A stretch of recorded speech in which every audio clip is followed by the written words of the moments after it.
মামনো অনুজানুতি আজ্ঞাপয়ামি মাধব অপবিত্র পবিত্র বা সর্বাবস্থা গতোপি বা যৎ স্মরেৎ পুণ্ডরীকাক্ষং সবাজ্য অন্তর শুচি নমো শুচি নমঃ একদন্ত মহাকায় লম্বোদর গজানন বিঘ্ননাশন পরং দেবং হে রম্ব প্রণমামহং সদা বিজয়ং বর্জনং শান্তি গুরু গদাপানে নারায়ণী নমস্তুতে নমঃ শুক্লাম্বরং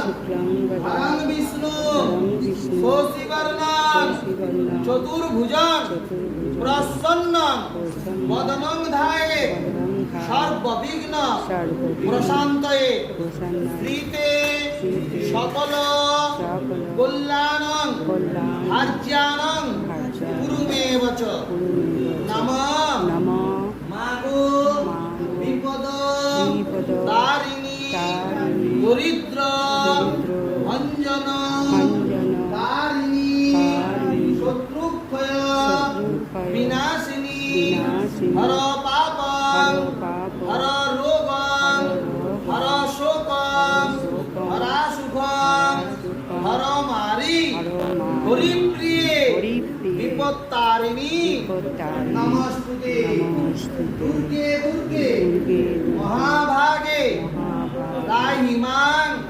পুণ্ডরীকাক্ষং সর্বযজ্ঞে সরোহরি তন্মিদুষ্টে জগৎতুষ্টং বিপত্তারিণী নমস্তুতে নমঃ সৃষ্টি স্থিতি বিনাশানায় শক্তিভূতে সনাতনী গুণাশ্রয়ী গুণময়ী নারায়ণী নমস্তুতে নমঃ শরণাগত দীনাত্রং পরিত্রাণং পরায়ণী সর্বশাস্ত্রী হরে দেবী নারায়ণী নমস্তুতে নমঃ গন্ধপুষ্প বিল্লপত্রাঞ্জলি পরিবারায় ভগবতী বিপত্তারিণী মাতার চরণে নমো নমঃ।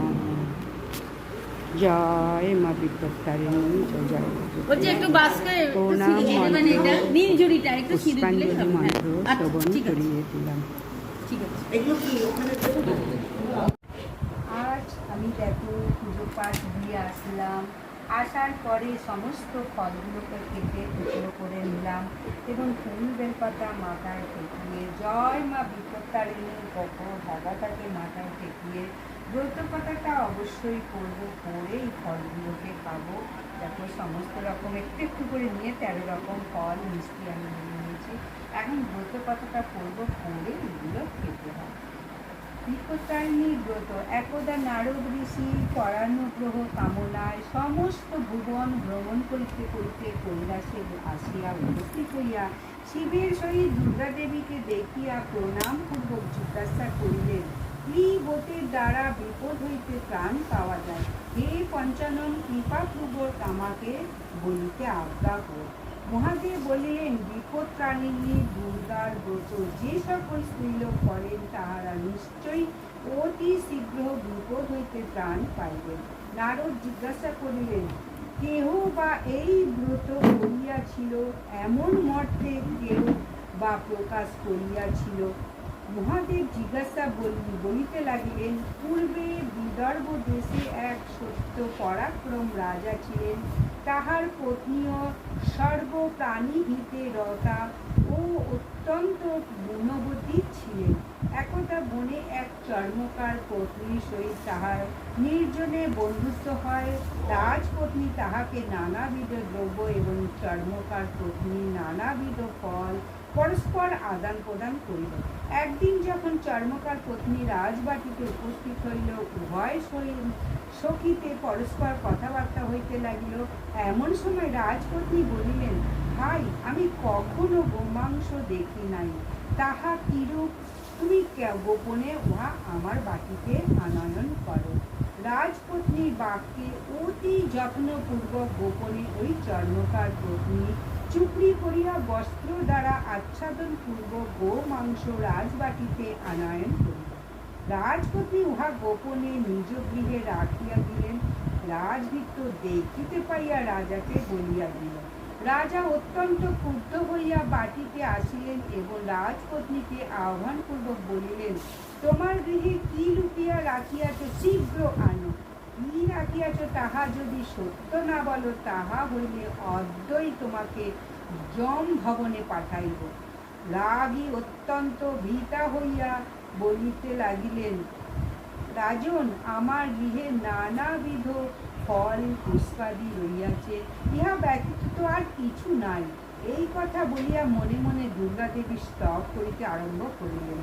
রাগী বলিলেন, মা বিপত্তারিণী দুর্গে, আমি ঘোর বিপদে পতিয়া হইয়া তোমার শরণাপন্ন হইলাম। মা, আমি ভক্তিহীনা বালা, আমি অন্যায় কার্য করিয়াছি, আজ আমাকে এই বিপদ হইতে উদ্ধার করো। আমি যাবজ্জীবন তোমার ব্রত করিব। দেবীর পিতা হইয়া প্রত্যক্ষ বলিলেন, বালিকা, তোমার স্তবে আমি তুষ্ট হইয়াছি, তোমার ইচ্ছা মতো বর দিলাম। দেখা দিয়া যাহা গৃহে রাখিয়াছ, উহা নানাবিধ ফল হইয়া রইয়াছে, উহা মহারাজকে দিলে তিনি বিশেষ সন্তুষ্ট হইবেন। দেবী বাক্যে আশ্বস্ত হইয়া তিনি গৃহে গিয়া বহুবিধ রম্য ফল পুষ্প রাজসমিতে আনয়ন করিলেন। রাজাও দেখিয়া অত্যন্ত আনন্দিত হইলেন এবং রাগীকে প্রশংসা করিতে লাগিলেন। এইরূপে সেই রাগী উক্ত ব্রত করিয়া ইহলোকে নানা সুখ সম্ভব করিয়া অন্তে স্বর্গে গমন করিয়াছিলেন। নারদ বলিলেন, হে শঙ্কর, ইহার বিধান কি বলিতে আজ্ঞা হোক। মহাদেব বলিলেন, সমাহিত হইয়া শ্রবণ করো, ইহার বিধান বলিতেছি। আষাঢ় মাসের শুক্লপক্ষে দ্বিতীয়ার পর দশমী মধ্যে শনি ভৌম দিনে এই ব্রত করিতে হয়। ব্রতের পূর্ব দিনে হবিষি করিয়া পরদিন ঘট পাতিয়া তাহাতে আম্র শাখা ও নানাবিধ ফল দিয়া নৈবেদ্য দ্বারা দেবী দুর্গার পূজা করিতে হয়। ত্রয়োদশ সংখ্যক ফল পুষ্প এবং পিষ্টক দিতে হয়। ব্রতির জন্য 13টি ফল কাটিয়া দুভাগ করিয়া দিবে এবং পান সুপারি দেবে। এক ভাগ ব্রাহ্মণকে দিবে আর এক ভাগ ব্রতী পাইবে। একটা ভোজ্য উপনীত সহিত দান করিবে এবং